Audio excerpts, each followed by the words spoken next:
Alhamdulillah nahmaduhu wa nasta'inuhu wa nastaghfiruh wa na'udzu billahi min shururi anfusina wa min sayyiati a'malina may yahdihillahu fala mudilla lahu wa may yudlilhu fala hadiyalah. Asyhadu an la ilaha illallah wahdahu la syarikalah lahul mulku wa lahul hamdu yuhyi wa yumitu wa huwa ala kulli syai'in qadir wa asyhadu anna Muhammadan abduhu wa rasuluh. Allahumma salli wa sallim wa barik ala Muhammadin wa ala alihi wa sahbihi wa man tabi'ahum bi ihsani ila yaumiddin. Amma ba'du fa ya ibadallah usikum wa nafsi wa iyaya bitaqwallah faqad fazal muttaqun. Qala Allah ta'ala fi kitabihil karim a'udzu billahi minas syaitonir rajim bismillahirrahmanirrahim. Ara'aital ladzi yukazzibu bid-din fadzalikal ladzi yad'ul yatim wa la yahuddu ala ta'amil miskin. Wa qala Rasulullah sallallahu alaihi wasallam ana wa kafilul yatimi fil jannati hakaza. Sadaqallahul adzim wa sadaqa rasulihi karim. Ma'asyiral muslimin sidang Jumat rahimani wa rahimakumullah. Puji syukur kita panjatkan kehadirat Allah Subhanahu wa taala. Salawat dan salam juga kita haturkan kepada baginda Rasulullah Muhammad sallallahu alaihi wasallam. Hari yang baik yang kita kenal dengan Sayyidul Ayyam, penghulu dari hari-hari lainnya, yakni hari Jumat ini, kita jadikan sebagai momentum untuk senantiasa menjaga, memelihara dan meningkatkan keimanan dan juga ketakwaan kita kepada Allah Subhanahu wa taala sebagai bekal utama baik saat kita berada di alam dunia sekarang ini, lebih-lebih saat kita memasuki kehidupan yang kekal dan abadi, yakni kehidupan akhirat, dengan cara senantiasa melaksanakan perintah-perintahnya dan menjauhi larangan-larangannya dalam setiap aktivitas yang kita kerjakan. Tema khutbah Jumat kita hari ini saya sampaikan tentang kepedulian terhadap anak-anak yatim dan du'afa. Ma'asyiral muslimin sidang Jumat rahimani wa rahimakumullah. Saat ini kita masih berada di bulan Muharram, bulan pertama dalam perhitungan tahun Islam, bulan pertama di tahun 1445 Hijriah. Bahkan hari ini kita baru memasuki hari ke-10 Muharram atau yang dikenal dengan hari Asyura. Ada juga di antara saudara-saudara kita yang mengatakan 10 Muharram atau hari Asyura itu dengan istilah lebaran yatim. Padahal dalam Islam yang namanya lebaran hanya dua, Idul Fitri dan Idul Adha. Tapi kalau kita lihat dari hakikat lebaran, di mana lebaran itu adalah hari yang penuh dengan kebahagiaan, boleh kalau kita sebut dengan lebaran yatim pada hari Asyura. Kenapa? Karena pada hari Asyura, pada tanggal 10 Muharram, begitu banyak saudara-saudara kita yang peduli kepada anak-anak yatim, sehingga mereka merasa bahagia, mereka merasa senang, mereka merasa happy pada tanggal 10 Muharram ini. Hadirin sidang Jumat rahimani wa rahimakumullah. Salah satu rezeki yang Allah Subhanahu wa taala anugerahkan kepada kita ada yang berupa harta. Namun demikian, harus kita pahami juga bahwa harta yang kita dapat bukan semuanya milik kita, tapi di dalamnya ada hak orang-orang fakir, ada hak orang-orang miskin, termasuk juga ada hak anak-anak yatim.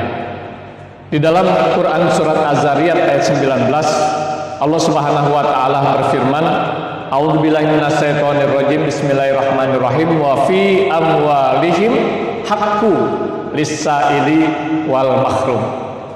Dan pada harta mereka, maksudnya para agnia, orang-orang kaya, haqqu lis-sa'ili wal mahrum, ada hak bagi orang-orang yang meminta dan juga bagi orang-orang yang tidak meminta. Hadirin sidang Jumat rahimani wa rahimakumullah.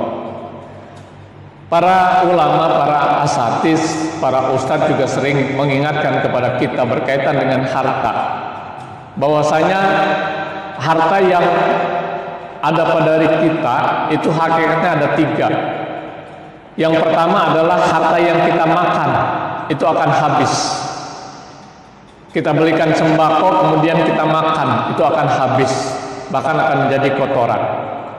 Yang kedua, harta yang kita pakai itu akan lusuh, akan rusak, akan hancur. Kita belikan baju, kita belikan kendaraan, kita belikan rumah, lama-kelamaan baju, kendaraan, rumah akan hancur, akan rusak. Dan yang ketiga, harta yang kita infakkan di jalan Allah. Inilah hakikatnya harta yang betul-betul milik kita. Dan jangan dikira harta yang kita infakkan di jalan Allah itu hilang percuma, tidak. Bahkan akan dilipat gandakan menjadi 700 kali lipat, bahkan lebih oleh Allah Subhanahu wa taala. Sebagaimana Allah tegaskan di dalam surat Al-Baqarah ayat 261. Bismillahirrahmanirrahim. Matsalul ladzina yunfikuna amwalahum fi sabilillah kamasali habbatin ambatat sab'a sanabila fi kulli sumbulatin mi'atu habbah wallahu yudaifu liman yasha wallahu wasi'un alim. Jelas dalam ayat ini Allah memberikan suatu perumpamaan agar kita mudah memahami maksud dan tujuan ayat. Kalau kita berinfak itu akan digandakan menjadi 700 kali lipat, bahkan lebih dari apa yang sudah kita infakkan. Kalau kita melihat hadis berkaitan dengan harta yang kita infakkan, harta yang kita sedekahkan, Rasulullah Shallallahu Alaihi Wasallam juga mengingatkan kepada kita semua. Kata Rasulullah, "Ma min yaumin yusbihul ibadu fihi illa malakani yanzilani fayaqulu ahaduhuma Allahumma a'ti munfiqan khalafan wa yaqulul akharu Allahumma a'ti mumsikan talafan." Jadi setiap pagi 2 orang malaikat datang kepada kita dan mendoakan. Yang satu berdoa agar kiranya Allah Subhanahu wa taala mengganti harta yang kita infakkan, harta yang kita sedekahkan. Dan yang satu lagi berdoa agar kiranya berdoa kepada Allah agar kiranya Allah membangkrutkan orang yang pagi ini tidak mau berinfak, tidak mau bersedekah. Ma'asyiral muslimin sidang Jumat rahimani wa rahimakumullah. Islam itu sangat peduli kepada anak-anak yatim dan kaum duafa. Ya, bahkan di dalam Quran surat Al-Maun sebagaimana yang saya bacakan dalam mukadimah tadi, bahwasanya bila ada yang tidak peduli kepada anak-anak yatim, tidak peduli kepada kaum duafa, itu dicap sebagai pendusta agama. Surat ini insya Allah sangat familiar dan sebagian besar kita sudah hafal. Surat Al-Maun. A'udzubillahi minasyaitonirrajim. Bismillahirrahmanirrahim. Ara'aital ladzi yukadzibu biddin. Tahukah kamu orang yang mendustakan agama?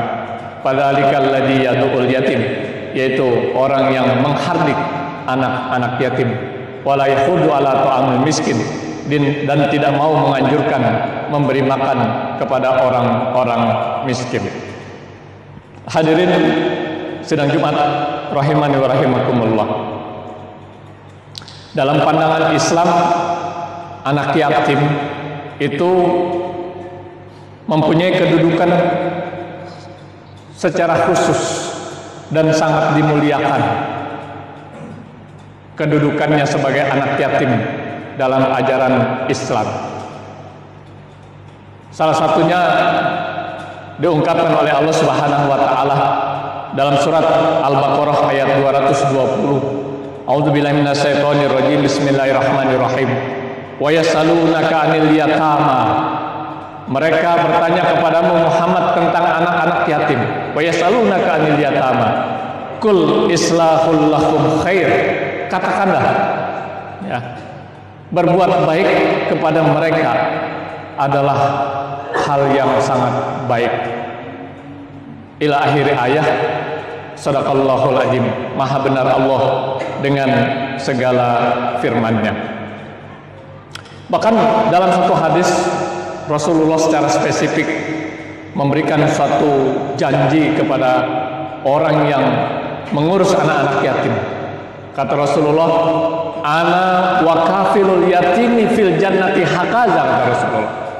Saya dan orang yang mengurus anak yatim di surga nanti hakaza, sambil merapatkan kedua jarinya. Artinya orang yang mengurus anak yatim di surga akan berdampingan bersama-sama dengan baginda Rasulullah Sallallahu Alaihi Wasallam. Hadirin sidang Jumat rahimani wa rahimakumullah.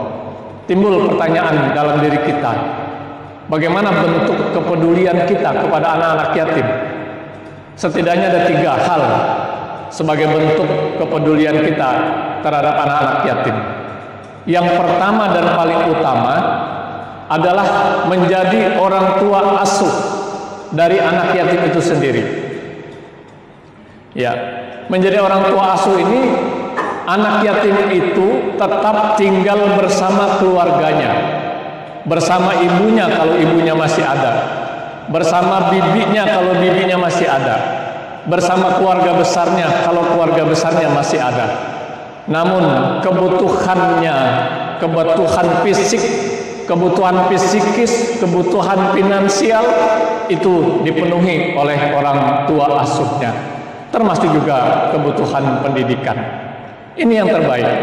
Jadi anak itu tetap bersama keluarganya, namun kebutuhannya dipenuhi oleh orang tua asuhnya. Kemudian yang kedua adalah dengan cara mengajak anak yatim itu tinggal bersama-sama dengan orang tua asuhnya, tinggal di rumah orang tua asuhnya.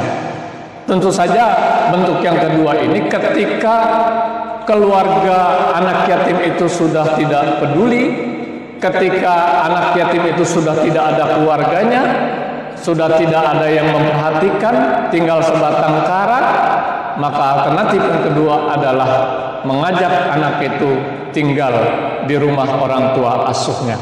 Dengan catatan, keluarga orang tua asuh semuanya kondusif dan sepakat adanya anak yatim di rumah mereka. Suaminya setuju, istrinya setuju, anak-anaknya juga setuju, dan keluarga besarnya setuju, dan betul-betul menempatkan anak yatim itu sebagai anak asuhnya, bukan sebagai pembantu dalam rumah tangganya.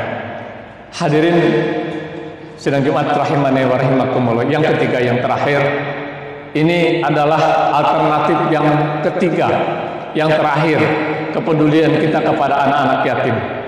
Ketika keluarganya sudah tidak peduli, ketika tidak mungkin anak itu tinggal di rumah orang tua asuhnya, alternatif yang ketiga adalah menempatkan anak itu di suatu lembaga yang kemudian kita kenal dengan panti asuhan. Jadi panti asuhan itu adalah alternatif yang terakhir bentuk kepedulian kita kepada anak-anak yatim. Mudah-mudahan kita semua membuka hati dan diri kita untuk peduli kepada anak-anak yatim sesuai dengan kapasitas dan kemampuan kita. Barakallahu li wa lakum fil Qur'anil azim wa nafa'ani wa iyyakum bima fihi minal ayati wa dzikril hakim wa taqabbal minni wa minkum tilawatahu innahu huwal ghafurur rahim.